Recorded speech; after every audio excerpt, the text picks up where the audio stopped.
Maka bersama ini kami yang terdiri dari berbagai lembaga Kristen dan organisasi masyarakat akan melaporkan Bapak Yusuf Kalla ke Kepolisian Republik Indonesia. Demikian yang bisa kami sampaikan.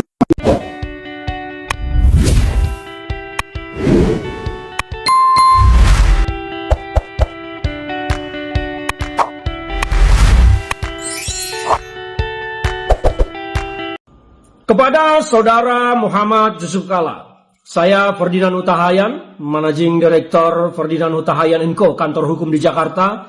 Video ini adalah somasi terbuka untuk Saudara Muhammad Yusuf Kalla atas ceramahnya di sebuah acara yang beredar luas di media sosial sebagaimana berikut ini. Kenapa agama gampang jadikan alasan konflik kayak di Poso, Ambon? Karena kedua-duanya, Islam dan Kristen berpendapat mati atau menewaskan orang, mati atau mematikan, itu syahid. Semua pihak. Kristen juga berpikir begitu.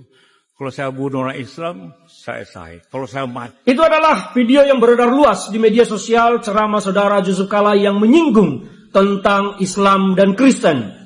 Saya memaknai bahwa ceramah tersebut bisa menjadi pemantik atau menjadi provokasi untuk menjadi perselisihan antara umat Kristen dengan umat Islam.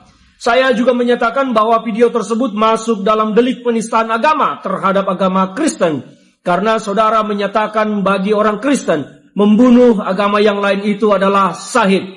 Pernyataan tersebut adalah sesat dan menyesatkan.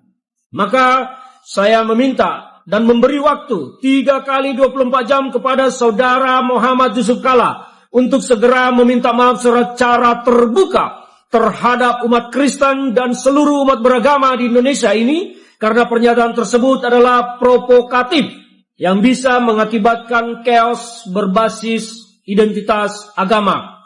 Dan apabila Saudara Muhammad Yusuf Kalla tidak menyatakan permintaan maaf dalam 3 kali 24 jam sejak video ini saya rilis, maka kami akan mengajukan laporan kepada Saudara Muhammad Yusuf Kalla. Kami akan mengambil langkah hukum melaporkan saudara ke pihak Kepolisian Negara Republik Indonesia dengan pasal-pasal penistaan agama dan upaya-upaya provokasi yang berpotensi menimbulkan konflik berbasis agama. Demikian saya sampaikan, saya Ferdinand Hutahayan. Saya berharap sekali lagi Saudara Muhammad Yusuf Kalla, saya minta maaf tidak menyebut nama Anda sebagai Bapak, tetapi sebagai saudara, karena ini adalah persoalan hukum, dan kita semua setara di hadapan hukum. Kami berikan 3 kali 24 jam untuk segera meminta maaf kepada seluruh umat beragama di negara Republik Indonesia ini. Islam dan Kristen berpendapat mati atau menewaskan orang, mati atau mematikan, itu syahid. Semua pihak. Kristen juga berpikir begitu. Kalau saya bunuh orang Islam, saya syahid. Kalau saya mati pun, saya syahid. Kita pahami dulu diksi atau pilihan katanya ya. Pak Yusuf Kalla mengatakan Islam dan Kristen berpendapat. Islam dan Kristen berpendapat. Pak Yusuf Kalla tidak mengatakan orang Islam dan orang Kristen. Jadi kita bisa asumsikan yang dimaksud Pak Yusuf Kalla adalah ajaran agamanya. Yang kedua, Pak Yusuf Kalla mengatakan baik Islam maupun Kristen meyakini menewaskan musuh itu syahid atau masuk surga. Menewaskan orang, mati atau mematikan, itu syahid. Sekarang mari kita buka 2 kitab suci Al-Quran dan Injil. Kita cek apa benar ada perintah untuk menewaskan musuh seperti yang Pak Yusuf Kalla katakan. Surat Muhammad ayat 4. Maka apabila kamu bertemu dengan orang-orang kafir, penggalah leher mereka. Dan seterusnya dan seterusnya. Surat Al-Baqarah ayat 191. Bunuhlah mereka dimanapun kamu jumpai dan usirlah mereka dari tempat mereka mengusirmu. Dan seterusnya dan seterusnya.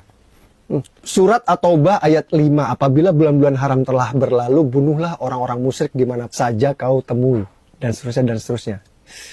Jadi Pak Yusuf Kalla benar dalam kitab suci Al-Quran memang ada perintah untuk menewaskan musuh. Sekarang kita buka Alkitab Injil, kita cek apa perintah Tuhan kepada umat Kristen soal cara memperlakukan musuh-musuhnya. Lukas 6:27, tetapi kepada kamu yang mendengarkan aku berkata, kasihilah musuhmu, berbuatlah baik kepada orang-orang yang membenci kamu. Matius 5:39, tetapi aku berkata kepada kamu, janganlah kamu melawan orang-orang yang berbuat jahat kepadamu, melainkan kepada siapapun yang menampar pipi kananmu, berikanlah juga padanya pipi kirimu. Roma 12:17, janganlah membalas kejahatan dengan kejahatan, lakukanlah apa yang baik bagi semua orang. Ternyata di Alkitab Injil tidak ada perintah untuk menewaskan musuh, yang ada malah perintah untuk mengasihi musuh. Jadi pernyataan Pak Yusuf Kalla soal Kristen ini salah. Jadi terbukti ya, kalian umat Kristen memang ajaran cinta kasih. Sampai kepada musuh pun kalian diperintahkan untuk mengasihi. Kristen Indonesia, DPP Asosiasi Pendeta Indonesia, Badan Kerjasama Gereja dan Lembaga Kristen Indonesia terkait pernyataan Bapak Yusuf Kalla dalam ceramahnya yang menyinggung ajaran agama Kristen. Dan kami menyatakan sikap, satu, menyatakan bahwa agama Kristen tidak pernah mengajarkan membunuh orang Islam akan sahih masuk surga. Justru agama Kristen mengajarkan untuk mengasihi sesama manusia, bahkan musuh sekalipun. Dua, mengecam keras pernyataan Bapak Yusuf Kalla yang menyakiti hati kami umat Kristen dan menimbulkan kegaduhan di tengah masyarakat. Tiga, maka bersama ini kami yang terdiri dari berbagai lembaga Kristen dan organisasi masyarakat akan melaporkan Bapak Yusuf Kalla ke Kepolisian Republik Indonesia. Demikian yang bisa kami sampaikan. Kalau ajaran Nasrani yang paling pokok ya, Monsinyur kalau tidak salah ya, pendeta, yang paling pokok adalah kalau pipi kiri kita ditempeleng, kita harus kasih pipi kanan. Betul, betul. Betul ya? Betul. Karena waktu kecil saya sekolah Kristen juga saya itu. Jangan-jangan saya ngerti cerita-cerita di Bible lebih dari saudara-saudara itu. Jangan-jangan. Bener kan? Ajaran Nasrani, kalau ditempeleng pipi kiri harus kasih pipi kanan, harus memaafkan, kan begitu kan? Forgive those that trespass against us, benar nggak? Saudara-saudara yang terkasih, hari ini kita merenungkan ajaran yang sangat dalam dari Yesus Kristus yang tertulis dalam Injil Matius pasal 5 ayat 44. Kasihilah musuhmu dan berdoalah bagi mereka yang menganiaya kamu. Ajaran ini bukanlah sesuatu yang mudah untuk dilakukan. Bahkan bisa dikatakan ini adalah salah satu ajaran paling sulit dalam kehidupan iman kita. Sebab secara naluriah, ketika seseorang menyakiti kita, baik lewat perkataan, tindakan, atau pengkhianatan, hati kita ingin membalas. Kita merasa itu adil. Kita merasa itu wajar. Namun Yesus mengajarkan sesuatu yang melampaui logika manusia. Ia tidak hanya berkata untuk menahan diri, tetapi lebih dari itu, ia mengajak kita untuk mengasihi musuh dan mendoakan mereka. Karena Yesus tahu bahwa kejahatan tidak akan pernah berhenti jika dibalas dengan kejahatan. Kebencian hanya akan melahirkan kebencian baru. Dendam akan memicu luka yang lebih dalam. Tetapi kasih memiliki kuasa untuk memutus rantai itu. Dalam surat Roma pasal 12 ayat 21, janganlah kamu kalah terhadap kejahatan, tetapi kalahkanlah kejahatan dengan kebaikan. Artinya saudara-saudara, ketika kita membalas kejahatan dengan kebaikan, kita sedang menang, bukan kalah. Kita tidak sedang berada dalam kekalahan. Kita sedang menunjukkan bahwa kita tidak dikuasai oleh emosi, tetapi oleh kasih Tuhan Yesus yang menguasai kehidupan kita. Jadi saudara-saudara yang terkasih, mari kita belajar dari kehidupan Yesus sendiri. Ketika ia dihina, ia tidak membalas. Ketika ia disiksa, ia tidak mengutuk. Bahkan ketika ia disalibkan, ia masih berkata, "Ya Bapa, ampunilah mereka, sebab mereka tidak tahu apa yang mereka perbuat."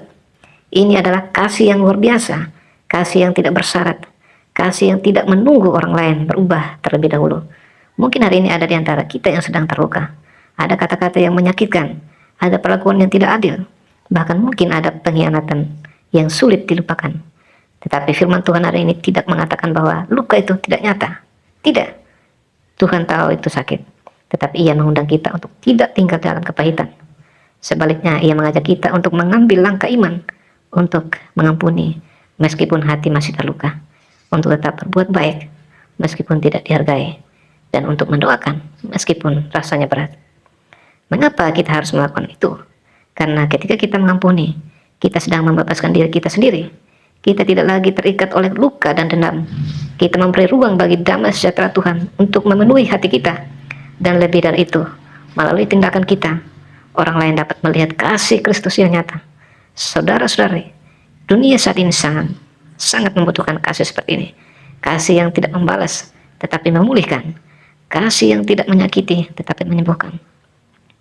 Kiranya melalui renungan singkat ini boleh memberkati kita dan kita terus saling mengasihi antara satu dengan yang lain. Tuhan Yesus memberkati kita semua. Shalom.